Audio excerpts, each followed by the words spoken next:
তো শ্রদ্ধেয় দর্শক, আপনারা শুনলেন শ্রদ্ধেয় ভাই ইমরানের কথা। খুব সুন্দর করে বলেছেন যে আমরা কেন ইসলাম ধর্মকে আমরা সমালোচনা করতে পারবো না।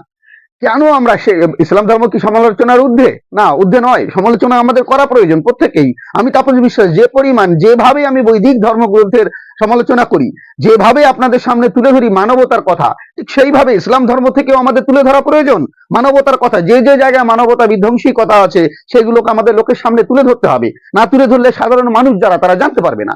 তো আসুন আর কথা না বাড়িয়ে আমরা সরাসরি চলে যাই কুরআনের মধ্যে হযরত মুহাম্মদ সম্পর্কে কি বর্ণনা করা হয়েছে। আর এই যে ইসলাম ধর্ম যারা প্রচার করে, যারা মূলত ফেক নিউজ ছড়ায় এবং বিভিন্ন মানুষের কাছে গিয়ে তারা সংবাদ পৌঁছানোর চেষ্টা করে, হিন্দুদের ধর্মগ্রন্থে মোহাম্মদের কথা আছে, তাহলে মোহাম্মদকে তোমরা মানছো না কেন, সেখানে কি আছে আসুন আমরা সেটা দেখাই, তারপরে গিয়ে আমি আবার কথা বলছি। আসুন।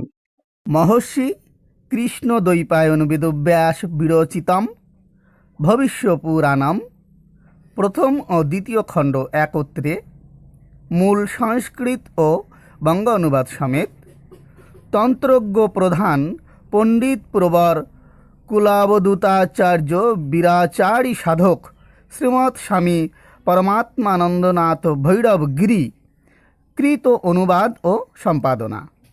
নবভারত পাবলিশার্স থেকে গ্রন্থটি প্রকাশিত। ভবিষ্য পুরাণ 5টি খণ্ডে বিভক্ত। প্রথমটি হচ্ছে আপনাদের সামনে আমি দেখাচ্ছি, দেখুন, এটি হচ্ছে ব্রাহ্ম পর্ব, তারপরে রয়েছে মধ্য পর্ব, তারপরে রয়েছে প্রতিসর্গ পর্ব, তারপরে দ্বিতীয় খণ্ড, তারপরে রয়েছে উত্তর পর্ব। তো আমরা প্রতিসর্গ পর্বের 21তম অধ্যায়টি নিচ্ছি, অর্থাৎ 21তম প্যারাটা, শালিবাহন বংশীয় নৃপতির বর্ণন, পৃষ্ঠা নাম্বার 376। আসুন এখানে যাই, দেখি এখানে মুহাম্মদ সম্পর্কে কী বর্ণনা করা হয়েছে। শ্রদ্ধেয় ভক্তবৃন্দ, আপনাদের সামনে শালিবাহন বংশীয় নৃপতি বর্ণন এই অধ্যায়টি সম্পূর্ণ পাঠ করব, তাহলে বুঝতে পারবেন হযরত মুহাম্মদ সম্পর্কে এখানে কী বর্ণনা রয়েছে। তার মধ্যে দিয়ে বিশেষভাবে আমি যেখানে যেখানে হযরত মুহাম্মদের নাম থাকবে সেই জায়গাটি উল্লেখ করে দেব। যেমন এখানে 1 থেকে 6 নম্বর মূল শ্লোক আপনাদের দেখাচ্ছি, তার মধ্যে 5 নম্বর শ্লোকে হযরত মুহাম্মদের কথা উল্লেখ করেছেন। কি উল্লেখ করেছেন আমি যখন পাঠ করতে করতে সেটি পাবো, সেই জায়গাটিতে আপনাদের ধরিয়ে দেব। তো আসুন শুরু করি আমরা। শ্রী সুতজি বললেন, রাজা শালিবাহন বংশে 10 রাজা ছিলেন। তারা সকলে 500 বৎসর রাজ্য শাসন করেছিলেন এবং অন্তে পরলোক প্রাপ্ত হন। তন্মধ্যে 10ম রাজা ভোজরাজ প্রসিদ্ধি লাভ করেন। তিনি নিজ বংশের মর্যাদাহীনতা দেখে দিগ্জয় করতে গমন করেন। 10 সহস্র সেনা তথা কবিশ্রেষ্ঠ কালিদাসকে সঙ্গে নিয়ে অন্য ব্রাহ্মণের সঙ্গে সিন্ধু তীরে চলে গেলেন। তিনি গান্ধার, ম্লেচ্ছ, কাশ্মীর ইত্যাদি জয় করে প্রভূত কোষ প্রাপ্ত করলেন। ইতিমধ্যে আচার্য সমন্বিত ম্লেচ্ছ মোহাম্মদ মহাদেবকে পূজা অর্চনা দ্বারা তুষ্ট করলেন। শ্রদ্ধা ভক্তবৃন্দ, এখানে দেখতে পাচ্ছেন মোহাম্মদের নাম রয়েছে, কিন্তু তিনি মহাদেবের সেবক, মহাদেবের পূজা অর্চনা করেন। তিনি কি ম্লেচ্ছ? ম্লেচ্ছ কাদের বলা হয়? বিধর্মীদের। যেমন ইসলাম ধর্মে কাফের বলা হয়ে থাকে বিধর্মীদের, ঠিক তেমনভাবে সনাতন ধর্মের যারা বাইরে চলাফেরা করে, বিশেষ করে সনাতন ধর্মের বাইরে যে ধর্মাবলম্বী যারা ছিলেন তাদের ম্লেচ্ছ বলা হয়। তো আসুন এরপরে দেখুন কি বলছেন। এই জায়গাটি থেকে আমরা পেলাম যে হযরত মুহাম্মদ শিবের সেবক এবং শিবের পূজা অর্চনা করেন। এখানে অনেকে হয়তো বলবেন যে সনাতন ধর্মের বাইরে আবার শিবের পূজা অর্চনা করছে, এটা কেমন হলো? যেমন দৈত্য, দানব, অসুরগণ এরা প্রত্যেকে শিবের পূজা অর্চনা করতেন, ঠিক তেমনভাবে ম্লেচ্ছরাও শিবের পূজা অর্চনা করতেন, এখানে তাই বর্ণনা করা হয়েছে। এখানে দেখুন 7 নম্বর শ্লোক থেকে নিয়ে 14 নম্বর শ্লোক পর্যন্ত আপনাদের আমি দেখাচ্ছি মূল শ্লোক। এর মধ্যে থেকে বিশেষভাবে 12 নম্বর শ্লোক এবং 14 নম্বর শ্লোকটি লক্ষ্য করুন। এখানে মুহাম্মদের নাম আছে, মুহাম্মদ সম্পর্কে বর্ণনা করা হয়েছে। এখানে কি বলছে আসুন আমরা দেখে নিই। ভোজরাজ বললেন, হে গিরিজানাথ, মায়াময় কুরুস্থল নিবাসী, সচিদানন্দ রূপী, তোমাকে প্রণাম। আমি আপনার দাস। তার এই স্তুতি শ্রবণ করে দেবাদিদেব বলেন, তুমি কালেশ্বর স্থানে যাও। সেখানে বাহিক নামক ভূমি ম্লেচ্ছ দ্বারা দূষিত। সেখানে আর্যধর্ম নেই। সেই মহাজাই উপস্থিত হয়েছে। পূর্বে আমি তা দগ্ধ করেছি। সেই ত্রিপুর দৈত্য পুনরায় সেখানে উপস্থিত হয়েছে। মোহাম্মদ নামক সেই দৈত্য আমার বর পেয়ে সে প্রসিদ্ধ হয়েছে। তোমার সেখানে যাওয়া উচিত নয়। সে কথা শুনে রাজা ফিরে এলেন। তার সাথে মোহাম্মদও সিন্ধু তীরে ফিরে এলেন। শ্রদ্ধেয় ভক্তবৃন্দ, আশা করি আপনারা এই জায়গাটিতে বুঝতে পেরেছেন। দেবাদিদেব মহাদেব বলছেন ভোজরাজকে যে সেই ত্রিপুর দৈত্য, অর্থাৎ আপনারা প্রত্যেকে জানেন ত্রিপুর দৈত্য ছিল, ত্রিপুরাসুর ছিল, তাকে বধ করেছিলেন মহাদেব। সেই ত্রিপুরাসুর পুনরায় জন্ম নিয়েছেন মোহাম্মদ হিসাবে। তাই বলছেন সেই মোহাম্মদ নামক দৈত্য সে ম্লেচ্ছ ধর্ম প্রচার করছে, সে সেখানে আছে, তুমি সেখানে যেও না। এ কথা শুনে ভোজরাজ সেখান থেকে ফিরে আসছেন এবং মোহাম্মদ সিন্ধু তীরে ফিরে এসেছেন। তো এখানে মহাদেবের কথা অনুযায়ী আমরা পাচ্ছি যে মহাদেবের ভক্ত হলেন মোহাম্মদ এবং তিনি ত্রিপুরের দৈত্য অর্থাৎ ত্রিপুরাসুর। দেখুন, এটি হলো 15 থেকে 22 নম্বর মূল শ্লোক। এই শ্লোকসমূহ দেখে রাখুন। এর অনুবাদ আমি পাঠ করছি। দেখুন, এই জায়গাটিতে বলা হয়েছে যে ভোজরাজ সেই বাহিক রাজ্যে হাজির হয়েছে যেখানে সিন্ধু পারে মোহাম্মদ আছেন। সেখানে যাবার পর মোহাম্মদের সঙ্গে সাক্ষাৎ হয়েছে। মোহাম্মদ কি বলছেন ভোজরাজকে দেখুন। মোহাম্মদ প্রেমপূর্বক রাজাকে বললেন, তোমার প্রভু আমার দাসত্ব প্রাপ্ত হয়েছেন। আমার উচ্ছিষ্ট তিনি গ্রহণ করেন, তা তুমি দেখো। রাজা ভোজ তা দেখে বিস্মৃত হলেন। সেখানে ম্লেচ্ছ ধর্ম অতি বিস্তৃত হয়েছে তা দেখলেন। এ কথা শ্রবণ করে কালিদাস ক্রোধিত হলেন। তিনি বললেন, রে রাজন, আমি এই দুরাচারী অদম বাহিককে হত্যা করব। তারপর তিনি নবার্য মন্ত্র জপ করতে লাগলেন। 10,000 জপ করে 10 ভাগ হবন করলেন। সেই মায়াবী ম্লেচ্ছ ভস্য হয়ে দেবত্ব প্রাপ্ত হলেন।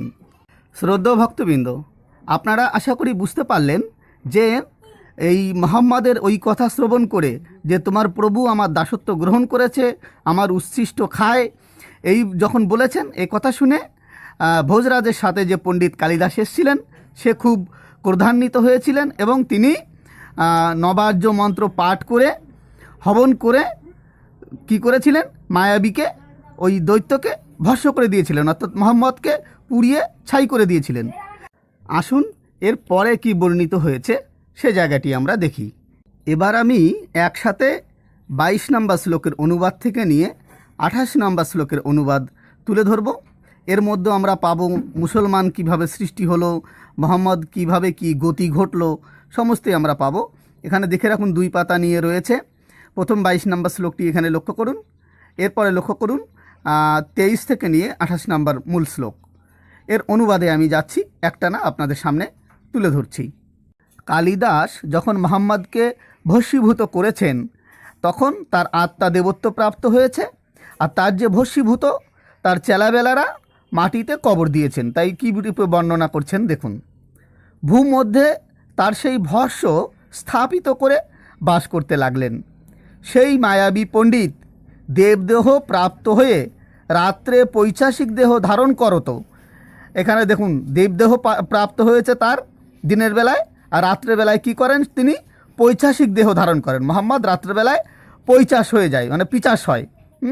ভোজরাজকে বললেন, তিনি রাত্রের বেলায় পৈশাচিক দেহ ধারণ করে ভোজরাজকে বলছেন, মোহাম্মদ বলছেন, কি বলছেন, হে রাজন, তোমার আর্য ধর্ম অতি উত্তম। বলছে, হে রাজা, তোমার যে আর্য ধর্ম অর্থাৎ সনাতন ধর্ম সেটা অতি উত্তম। তারপরে বলছে, আমি ভগবত অজ্ঞাতে পৈচাস ধর্ম পালন করব। অর্থাৎ আমি মূল তত্ত্ব বুঝবো না, ভগবত যে তত্ত্ব অর্থাৎ ভগবানের যে তত্ত্ব সেটি না জেনে অজ্ঞানে আমি পৈচাস ধর্ম পালন করব। কি করবে? মোহাম্মদ পৈচাস ধর্ম দিয়েছেন, পৈচাসিক ধর্ম। এবার দেখুন মোহাম্মদ কি কি করবেন, অর্থাৎ পৈচাস ধর্মাবলম্বীদের কিভাবে চেনা যাবে তার কিছু নিশানা দিচ্ছেন মোহাম্মদ। বলছেন, মনুষ্য লিঙ্গ ছেদন। আপনারা প্রত্যেকে জানেন ইসলাম ধর্ম যারা গ্রহণ করেন অর্থাৎ ইসলামই করতে হয়, মুসলিমই করতে হয়, তাদের লিঙ্গ ছেদন করতে হয়। তারপরে বলছে শিখা ছেদন অর্থাৎ চুল কাটা। তারপরে বলছে শুশ্রূষোভিত অর্থাৎ গোপ থাকবে না, শুধুমাত্র দাড়ি থাকবে। তারপরে দূষক, উচ্চেশ্বরে আলাপ কর্ম তথা সকল কিছু ভক্ষণ করব। তারপরে বলছে কি, কৌল ব্যতীত সমস্ত পশু মুসলের দ্বারা কুশের ন্যায় সংহার করব, তা থেকে মুসল জাতির উদ্ভব হবে। এ কথা বলে সে চলে গেল। রাজাও নিজ দেশে ফিরে এসে 3 বর্ণের সংস্কারকারী সংস্কৃত ভাষা ব্যবহার করলেন। শ্রদ্ধেয় ভক্তবৃন্দ, আরও একটি জায়গায় আমি দেখাবো মোহাম্মদকে কি বলছে এই ভবিষ্য পুরাণে। তার আগে দুটো কথা বলে নিই আগে। যে সমস্ত মুসলিম ভাইরা বিশ্বাস করতেন এতদিন ধরে যে ভবিষ্য পুরাণে হজরত মুহাম্মদের নাম আছে, সে কারণেই হিন্দুদের মুসলিম হওয়া উচিত, তাদের উদ্দেশ্যে বলছি যে আজ দেখে নিলেন যে আপনাদের মুহাম্মদ সম্পর্কে কি বর্ণনা রয়েছে এই ভবিষ্য পুরাণে। আপনারা যদি এই গ্রন্থ মানেন তাহলে অবশ্যই আপনাদের স্বীকার করতে হয় যে হজরত মুহাম্মদ শিবের ভক্ত ছিলেন, শিবের পুজো করতেন, লিঙ্গ পুজো করতেন, এবং তিনি কালিদাস তাকে মেরে ফেলেছিলেন, ভস্মীভূত করেছিলেন। তার সাথে এও স্বীকার করতে হয় যে হজরত মুহাম্মদ যে ধর্ম প্রচার করেছেন সেটি পৈচাসিক ধর্ম অর্থাৎ পিচাস ধর্ম। এগুলো যদি আপনারা মেনে নেন তারপরে গিয়ে হিন্দুরা চিন্তা করবে পিচাস ধর্মে যাবে কি যাবে না। যাই হোক, আসুন আরও একটি জায়গায় আমি আপনাদের দেখাই সেখানে মুহাম্মদকে কি বলছেন। ভবিষ্য পুরাণের 2য় খণ্ড কৃষ্ণাংশের শোভা সংবাদ, পৃষ্ঠা নাম্বার 541। আসুন এখানে কি বর্ণনা করা হয়েছে নিয়ে যাই সেখানে। শ্রদ্ধেয় ভক্তবৃন্দ, এখানে আমি আর বিস্তারিত আলোচনা করতে যাচ্ছি না, অনেক সময় লাগবে। এমনিতেই দেখতে পাচ্ছি ভিডিও অনেক বড় হয়ে যাচ্ছে। এর জন্য যেখানে যেখানে মুহাম্মদের কথা বর্ণনা করা হয়েছে শুধুমাত্র সেখানে সেখানে শ্লোকগুলো এবং অনুবাদটি আপনাদের সামনে তুলে ধরছি। দেখুন, এটি 62 নম্বর শ্লোক থেকে নিয়ে 65 নম্বর শ্লোক, মূল শ্লোক, এটা লক্ষ্য করুন, 2টো পৃষ্ঠায় রয়েছে। এর অনুবাদ আপনাদের সামনে আমি তুলে ধরছি। দেখুন, এখানের মূল থিমটা সামান্য একটু না বললে আপনারা বুঝতে পারবেন না। শোভনা নামে একজন বেশ্যা, সে আর্য ঋষিদের কাছে বারবার নিজের কাম চরিতার্থ করবার জন্য প্রার্থনা করছেন, কৃষ্ণাংশের কাছে বারবার নিজের প্রেম চরিতার্থ করবার জন্য প্রার্থনা করছেন, কৃষ্ণাংশ মানা করছেন। এই নিয়ে কৃষ্ণাংশের সঙ্গে বিভেদ সৃষ্টি হয়েছে। সে সাহায্য নেওয়ার জন্য পিশাচের কাছে এসেছে এবং কৃষ্ণাংশকে একটা সুখ পাখি বানিয়ে রেখেছিলেন, কিন্তু কৃষ্ণাংশকে নিয়ে চলে গেছে অন্য কেউ। তো যাই হোক, আসুন আমি এখানে শোভনা যখন পিশাচের দ্বারায় নিজের দেহ ত্যাগ করতে যাচ্ছেন সে সময় কী ঘটনা ঘটছে সেটা দেখাই। সেখানে স্থিত মায়ামদ বিশারদ পিশাচকে অর্চনা করে নিজ শরীর ত্যাগ করতে তিনি উদ্যত হলেন। তার পূজাতে মাহমদ পিশাচ প্রভূত সন্তুষ্ট হয়ে শিব মন্দিরে গিয়ে মরস্থলেশ্বর লিঙ্গকে ঋষভ ভাষাতে স্তুতি করলেন। এখানে আপনারা বুঝতে পাচ্ছেন যে সেই শোভনা কী করেছেন, মোহাম্মদকে খুশি করার জন্য তাকে পুজো করেছেন, সেই পিশাচকে পুজো করেছেন। তাতে সে খুশি হয়েছে, খুশি হয়ে তিনি ওই মরুস্থল অর্থাৎ মরুভূমিতে রাখা যে শিবলিঙ্গ তার কাছে গিয়ে ঋষভ ভাষাতে তার স্তুতি করেছেন। মোহাম্মদের এই স্তুতি শুনে শিব খুশি হয়েছে এবং কি বলছেন দেখুন। সে সময় ভগবান প্রসন্ন হয়ে তার সেবককে বললেন, আর্য ধর্মানুগামী বীর কৃষ্ণাংশকে স্বর্ণবতী হরণ করেছেন, আমার সাথে তুমি ময়ূরনগরে এসো। সেই পিশাচ এ কথা শুনে 5000 নট তথা সেই শোভনাকে নিয়ে শহুরণ সমন্বিত হয়ে সেখানে গিয়ে উপস্থিত হলো। এবার আপনারা লক্ষ্য করুন ৭৪, ৭৫ এবং ৭৬ এই তিনটি মূল শ্লোক আমি দেখাচ্ছি, এর অনুবাদ আপনাদের সামনে আমি তুলে ধরব এবং তারপরে ভিডিওটি শেষ করব। আর দেখতে পাচ্ছেন এই তিনটি শ্লোকের অনুবাদ এখানে দেখাবো। এখানে বলে রাখি, ময়ূরনগরে উপস্থিত হয়ে মোহাম্মদ যুদ্ধ করেছেন ওখানের আর্য ধর্মাবলম্বীদের সাথে। 4 মাস ধরে এই যুদ্ধ হয়েছিল। আমি আর সে বিস্তারিত আলোচনায় যাচ্ছি না। এখানে মায়া যুদ্ধ হয়েছিল বিভিন্ন রকমভাবে। তো শেষের দিকে কি ঘটনা ঘটছে একটু দেখুন। মোহাম্মদ এই সব কিছু বুঝতে পেরে রুদ্রদেবের ধ্যান পরায়ণ হলেন এবং তিনি পুনরায় নানা প্রকার তত্ত্ব বিদায়িনী সাম্বরী মায়া করলেন। সেই মায়াতে ব্যাঘ্র, সিংহ, বরাহ, বানর, দংশক, নর ও সর্প, গৃধ সকলকে ভক্ষণ করতে লাগলেন।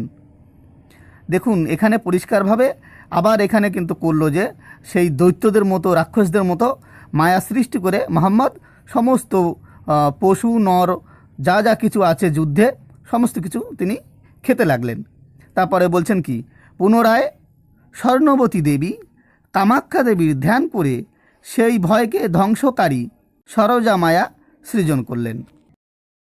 শ্রদ্ধেয় দর্শক, আপনারা দেখলেন পুরাণের মধ্যে কিন্তু সরাসরি ভাবে একজন অসুর এবং একজন শয়তান হিসাবে কিন্তু দেখানো হয়েছে হযরত মুহাম্মদকে, আর এই কুরআনের তারা রেফারেন্স দিয়ে থাকে। যাই হোক, আমরা কিন্তু ইমরানের কথা যা শুনলাম এবং আমাদের পুরাণে যা পেলাম তাতে কিন্তু হযরত মুহাম্মদ কে, কেমন ব্যক্তি, সেটা একটা স্পষ্ট ধারণা কিন্তু আমাদের মধ্যে এসে গেছে। আশা করব এই সম্পর্কে আরো বিস্তারিত তথ্য যদি আপনারা জানতে চান তো অবশ্যই কমেন্ট করে জানাবেন, আমি সেই বিষয়টি আপনাদের মাঝে তুলে ধরবো। যদিও আজ এই যে কথা বললাম, এই যে আলোচনা করলাম, আমি তাপস বিশ্বাস, আমার নিজস্ব কোনো মতামত এখানে নেই। সমস্ত শাস্ত্রে কি আছে এবং ইসলাম ভাইয়েরা যারা ইসলাম ধর্ম প্রচার করেন তারা কি বলছেন, আমি সেই তথ্যটি আপনাদের সামনে তুলে ধরলাম। তো আজ এখানেই এই পর্যন্ত। সকালে ভালো থাকবেন এবং সুস্থ থাকবেন। নমস্কার।